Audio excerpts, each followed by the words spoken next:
and welcome to Finextra. I'm Hannah Wallace and we're here today at EBAday 2018 in Munich. Joining me now is the Global Head of Payments of EPAM, Alistair Brown. Hello Alistair, how are you? Well, I'm very well, thank you. How are you enjoying the event so far? It is fantastic. We've got a lot of good people here, lots of great networking, lots of great ideas. Fantastic, well, I'm glad you're enjoying it. And now setting the scene, could you tell me what are some of the main challenges for implementing open banking?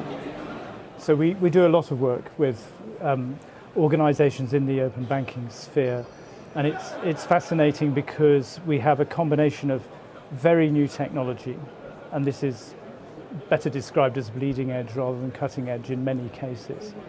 Technology that needs to be optimised, technology that needs to be correctly implemented and often integrated into very old technology. So we really have old meets new, and that challenge at a purely technological level, irrespective of anything else, is hugely difficult. Partly because it's surrounded by the second thing, which is the cultural difference. So we have startups, we have the new mentality that goes with that openness, and it's absolutely fascinating how attitudinally we're into a completely different universe of experience here. And it's lovely, it's marvellous, it is the future, but it's in complete conflict with the traditions of conservative banking, the lack of risk-taking, the short-termism that goes with banking as we've known it historically. And the result is a real clash of cultures. So we've got technology in a difficult place, trying to move forward with all of that legacy stuff that's already in existence with the great classic banks. That conflict, but then the cultural conflict that goes around it that makes it worse. So this is a genuine transformational difficulty. And consultancy organizations that have struggled with this stuff traditionally, they have methodologies that cut through this stuff, even with the deployment of that stuff in collusion with some really great technology.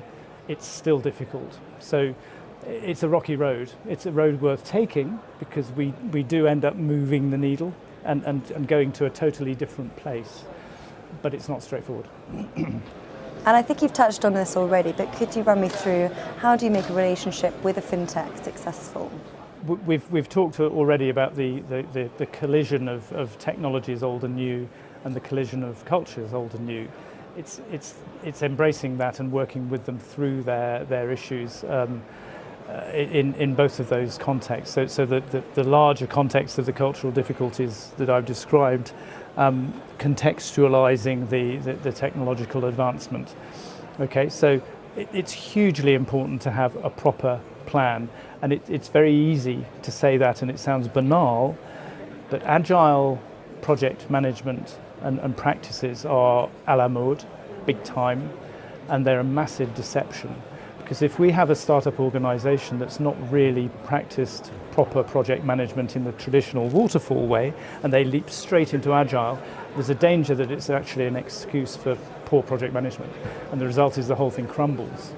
And there's a lack of direction and a lack of achievement of the major milestones and the ultimate objective.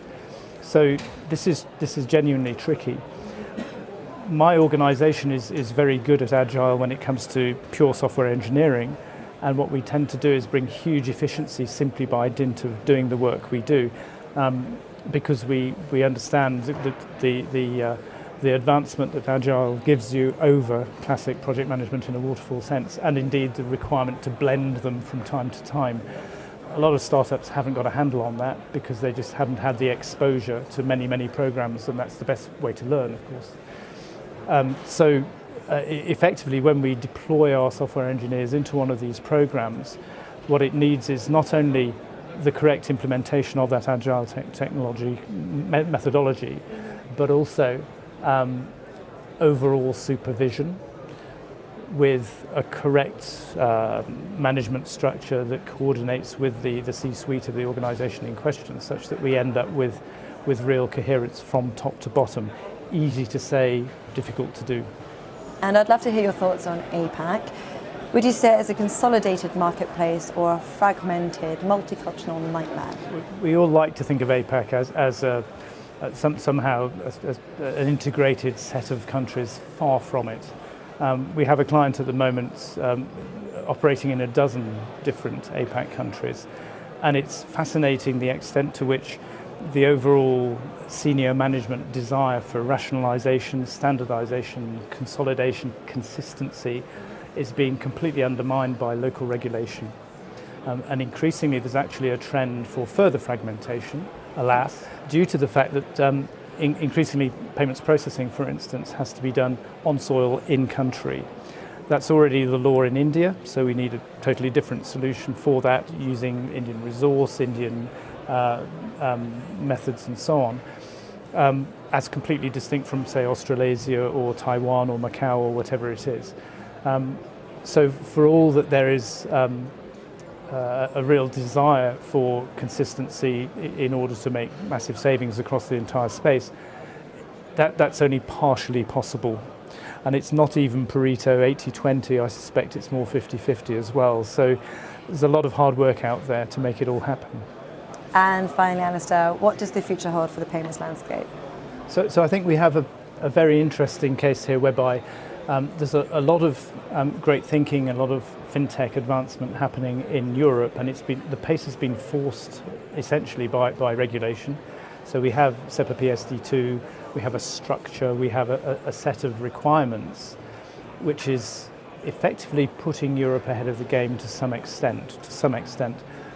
And therefore catch-up needs to be done by North America in relation to Europe. So we have some great thinkers over in America, but the pace of change isn't as necessary and obligatory, as mandatory as it is in Europe because of that regulation.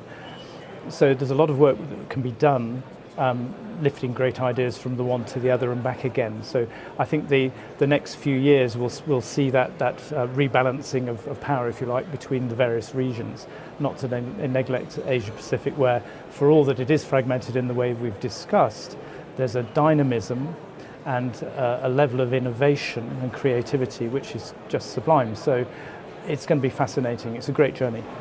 Certainly an exciting time. Alistair, this has been great. Thank you very much. Thank you. And thank you for watching.